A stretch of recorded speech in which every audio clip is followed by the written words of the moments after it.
What is up, ladies and gentlemen, and welcome to Palworld's new update, the Sakurajima Island update. Now guys, I've got 5 base locations that you should build up on this island purely because we will be needing oil, and on this island is where you will find these oil veins. So these base spots are the best locations for you to build up. As well as that, there are some extra ones thrown in just for purely aesthetic purposes. Without further ado though, let's jump straight into it. So coming in at number 5, we have this location here on the map, which is just on the edge of Sakurajima Island. Now, this location does have 2 oil vein nodes here, so you are able to chuck 2 of your generators down.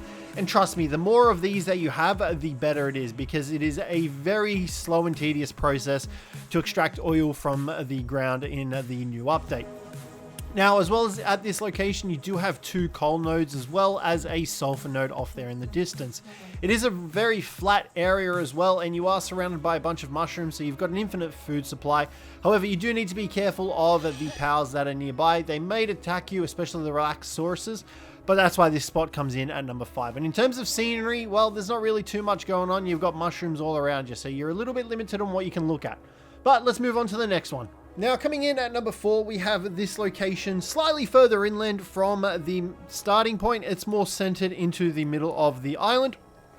Now, this location has 2 oil nodes here, one over here and one over here. It also has a coal node, some stone nodes in the background, but it is more inland. It is slightly safer. Just ignore those guys in the background there casually duking it out. And you can also build walls around this location. There's a pathway coming up into it here, and you've also got paths on the back end of it. But you are able to build walls up and make this a defensible position. But this spot comes in at number 4. It is slightly better looking. You got more natural looking sort of trees instead of mushrooms everywhere. So it's up to you, but I prefer this spot over number 5. Let's move on to number 3. Now, coming in at number 3, we have this location here surrounded by the sakura trees. Now, this location also has 2 oil nodes, however, no extra rocks are near this location, so your coal and your sulfur are not in range of your pals being able to harvest it. We do have some chilled ignises over here, however, and some random other spawns as well, but this location is just here in between all the sakura trees. Now, it's entirely dependent on where you want to sort of settle up. If you do enjoy this location, it would probably be higher. I just prefer the location above this one due to the fact that we have extra resources in the area. So let's move on to number 2. Now, coming in at number 2, we have this location here.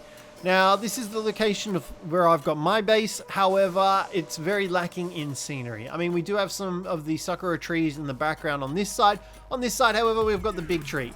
Like I said, it's a personal preference. If you enjoy being sort of nestled in between all the trees, definitely set up at number 3 over this one.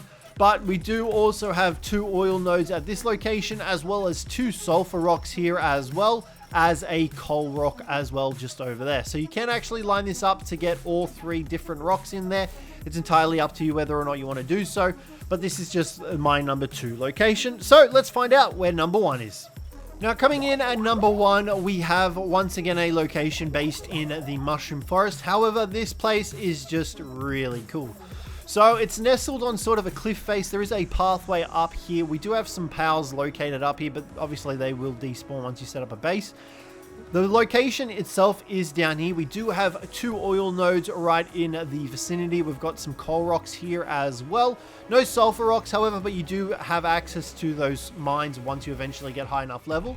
But I just love the mushrooms growing out of the cliffside. That is why this spot is number 1 in my terms. Plus, it's a very defensible spot. If you really wanted to, you could set this up as a raid base, have the power box up on top of one of these mushrooms and set up the summoning area down the bottom here and fight the raid bosses down at the bottom here as well. So it's a really decent spot. I think this is going to be hot property when the map and the update launches, because it's a really nice spot with the mushrooms. As well as that, the mushrooms as well also have ladders. So you can actually climb... Do you guys mind? You can actually climb up these mushrooms themselves as well. You can see the ladder at the back here, and you're actually able to physically, as a player obviously, climb up these ladders and make your way up to the top of the area. You can see there, just like that, we are climbing these ladders. Yes, it's a little bit of a trek, but honestly, who doesn't want to climb giant bloody mushrooms? Not me, I can tell you that much. So, the mushroom cliff face definitely comes in at number 1 in my spot. Let me know where you think you guys will be building. But I also want to do an honorable mention to another base spot. However, this base spot doesn't really have too much functionality. It's more so for aesthetics.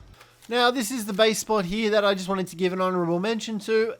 It's going to be very hard if you do decide to build here, but it's a very nice area to build in. So you could definitely set up a base here. You're just going to be a little bit strapped for space, but it's a really nice location to take a look at and just admire.